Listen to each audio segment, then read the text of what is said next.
the SA Sports Show. Time to talk a little bit of AFLW. The under-18's got a really, really busy time coming up. Big weekend. It's a massive. I think a few weekends coming up. But joining us is the female talent manager of the SANFL, Robbie Neill. Hi, Robbie. Thanks for having me, guys. Thanks for coming in, Great mate. to be here.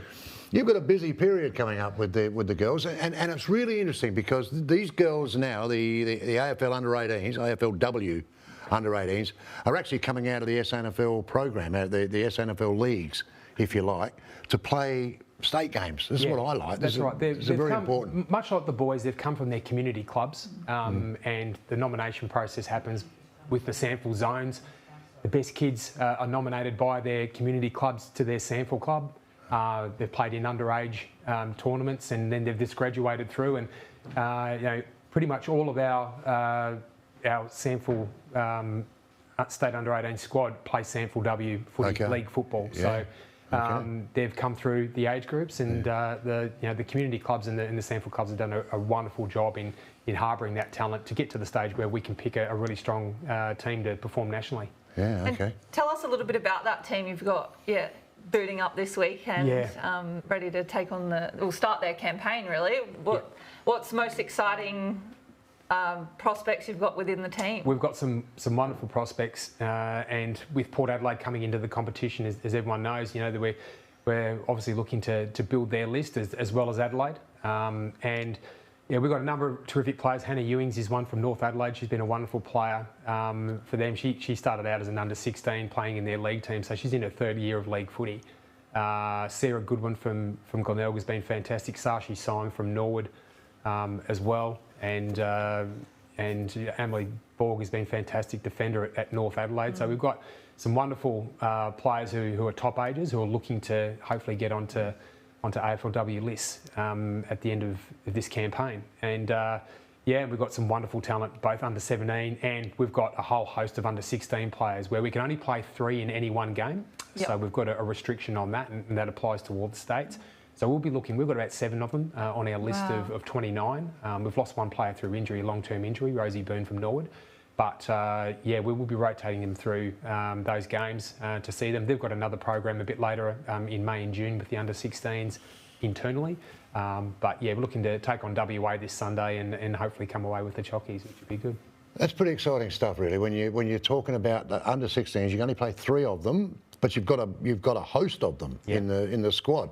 That's got to be exciting for AFLW, really, under-18s. Well, they're all playing league football as well. So there you go. These players they've been nominated really highly by their SANFL club. So when the nomination system comes out where they'll nominate players for the state squad, these under-16 players were ranked 1, 2 or 3 by their SANFL clubs out of about 8 nominations. So they're good players, and they'd be certainly within their top 6 to 8 players in their league team. Wow. Forget underage age groups. They're very, very talented players who've basically had a career where they've played footy and then suddenly they've seen the AFLW lights from 11, 12 years of age, and then they've said, hey, there's a pathway for me now. It's defined. I can trust it and I can follow my way through, and they probably haven't spent the time in other sports as those before them have. That's a good point. That's really good. So a lot of them are ambidextrous with their kicking, turn left and right, understand concepts really quickly, and it's really evolving with this particular age group and the ones that are younger that are coming through. Just quickly, out of the, did you say 7 of 16-year-olds? Yep. Could they all play? Could they all get a game? If you picked a team right now? Absolutely. Yeah, they could. So absolutely. They're all capable. They would probably be close to being in our best 24. Wow, so that's exciting. In fact, we've lost one. She's in state netball. So so Poppy Schultz, Matilda Schultz's younger sister, and Peter Squire's daughter.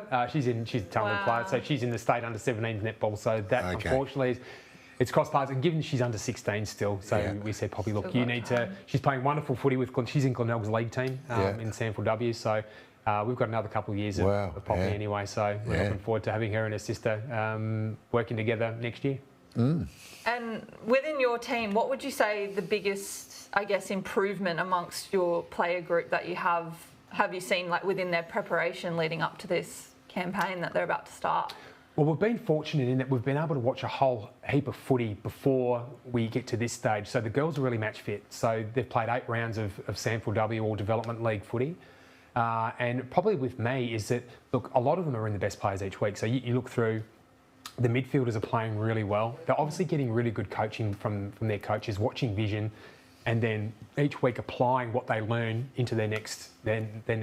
And then you have a bit of a chat to them at state training, how did it go on the weekend. I watch most of the games I can get to live if they're not being played at the same time at different venues. But I think that, athletically, we've really improved. I think whilst we've got this nomination system, it's just a natural evolution that the better footballers suddenly are the better athletes, and then suddenly you get a product where the players are covering the territory better, they're running, being able to play more roles within a team as well. So, I think it just comes down to we're better resourced within our SANFL clubs. We're still challenged, but I think there's just such an element of care from our coaches towards the players. They're improving them all the time. So the carnival starts this weekend. It is a carnival, isn't it? Because you're playing WA this week. Yep. You've got Vic Metro, Vic Country, the following week on Easter Saturday. The Allies. And then the Allies over in Melbourne on the 22nd of April during the school holidays. So we're playing those all those teams. Vic Country played Vic Metro 2 weeks ago. They're able to play over, I think they played in Ballarat actually, with Vic Metro winning by about 9 or 10 goals. They have a very strong squad. But we've got a great opportunity, and the girls get to play on Adelaide Oval. The Is that where it's that at? week. That's the curtain raiser to the Crows and Richmond AFL men's game. The WA game? The WA game will be at Thebarton this Sunday at 10:30. Yeah. The following week we're at 1:10 at Adelaide Oval as a curtain raiser to the 4:05 AFL game. Wow. And then we'll go over and we'll play the Allies, which is Northern Territory, Tasmania, New South Wales ACT combined. We'll play that at Werribee, 12:15 Eastern on the 22nd of April. Busy time, mate, for you. It is. It's really busy. Even the time leading up to it, watching a lot of footy, assessing the talent has been really busy to be able to pick this squad because it's been really hard. But now we've got to deal with selection, injuries, COVID, all the normal problems that I think every team, no matter what grade you're coaching at the moment, you're dealing with.